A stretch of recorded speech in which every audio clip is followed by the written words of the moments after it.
Morning អ្នកទាំងអស់គ្នាងើបមកមួយទៅពាក់អាវពីអីហើយអត់ធូរចូលឆ្នាំខ្មែរ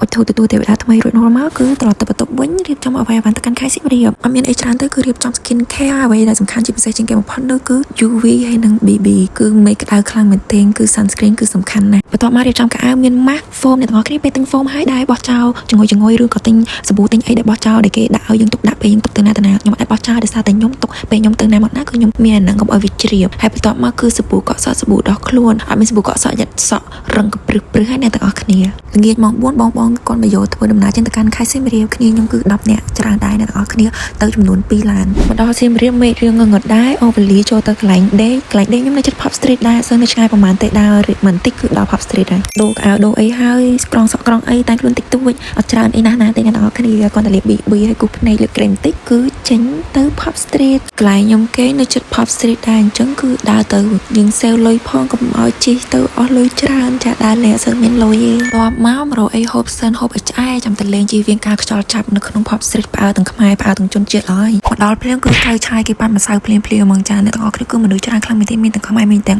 ជនជាតិមកលេងច្រើនខ្លាំងមែនទេនៅក្នុង Pop Street យើងនៅខេត្តសៀមរាបនេះគឺច្រើនមែនទេអ្នកទាំងអស់គ្នាសិតតែជនជាតិគេផ្អើ concern ថាគេនៅសៀមរាបនៅឯណាអ្នកទាំងអស់គ្នាអើយកុំជឿខ្ញុំកក់មុនមួយខែអត់មានកន្លែងដេកទេខ្ញុំដើររកកន្លែងខ្ញុំធ្លាប់ដេកទាំងប្រហែលគឺ full booking ទាំងអស់គឺខ្ញុំដើររកកន្លែងដេកកន្លែងអីគឺអត់មានហ្មងអ្នកទាំងអស់គ្នាពេលហ្នឹងគឺ stress ខ្លាំងចាអ្នកទាំងអស់គ្នាមើលទៅមនុស្សទៅគឺច្រើនកក់គុញខ្លាំងមែនទេផ្លូវនេះផ្លូវកណ្ណាយ៉ាអ្នកទាំងអស់គ្នាហើយទៅរកគ្នានៅម្ខាងទៀតគឺនៅខាងសុខគឺមានពពួកខ្ញុំបែងចែកកន្លែងគ្នាដេកហើយវាងតាមមាត់ស្ទឹងមកទីស្នាក់ការខ្ញុំគឺនៅទល់មុខ The Red Piano ផ្លូវ8/4គឺខ្ញុំនៅប្រហែលថ្ងៃនៅសៀមរាបហ្នឹងគឺលេងនៅតំណឹងរហូតទូរស័ព្ទខ្ញុំកាន់ថតដាក់នៅក្នុងថង់ក៏ពីកុំឲ្យទឹកចូលអញ្ចឹងឃើញព្រិងកំថាអីថាវ៉ាន់ណាអ្នកទាំងអស់គ្នាចូលឆ្នាំខ្មែរថ្ងៃទី1ហ្នឹងគឺលេងសប្បាយខ្លាំងអ្នកទាំងអស់គ្នាឃើញដៃប៉ាច់នឹងមនុស្សស្រីអ្នកទាំងអស់គ្នាតែចូលចិត្តលេងយកម្សៅចាក់លើក្បាលអ្នកទាំងអស់គ្នាហើយខ្ញុំឡើងមកបន្ទប់ទឹកមិនតិចជាង10ដងទេដើម្បីលាងងូតតាំងពីក្បាលដល់ចុងជើងចូលចិត្តលេងចាក់ម្សៅលើក្បាលខ្លាំងហ្មងខ្ញុំអត់យល់ហ្មងលេងហត់ហើយជីតុកទៅកន្លែងដេកវិញឥឡូវថតគេពងរំលើស្អីគេនេះអាប៉ែនេះដើរពីណាពីណីមកប៉ាខ្ញុំនឹងផ្អើអស់លេងហើយគេឡើងជិះលើតុកខ្ញុំឡើងពេញហ្នឹងអ្នកទាំងអស់គ្នា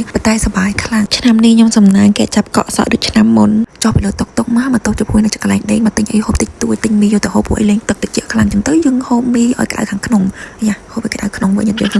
ដល់បន្ទប់ភ្លៀអត់បងអង្គយូរទេគឺចូលងូតទឹកសម្អាតខ្លួនគឺស្អស់ស្អាប់ខ្លាំងមែនទេអ្នកទាំងអស់គ្នាម្សៅគឺការ៉ាស់មកទឹកងូតទឹកងូតអីរួចរាល់ហើយឆុងមីញ៉ាំអីរួចគឺបិទម៉ាស់ថែរក្សាសម្រស់ពួកអីយកដឹងថាម្សៅមានម្សៅប្រភេទណាខ្លះទេខ្លាចមុខរោយើងបិទម៉ាស់ហើយគេគុណណៃអ្នកទាំងអស់គ្នា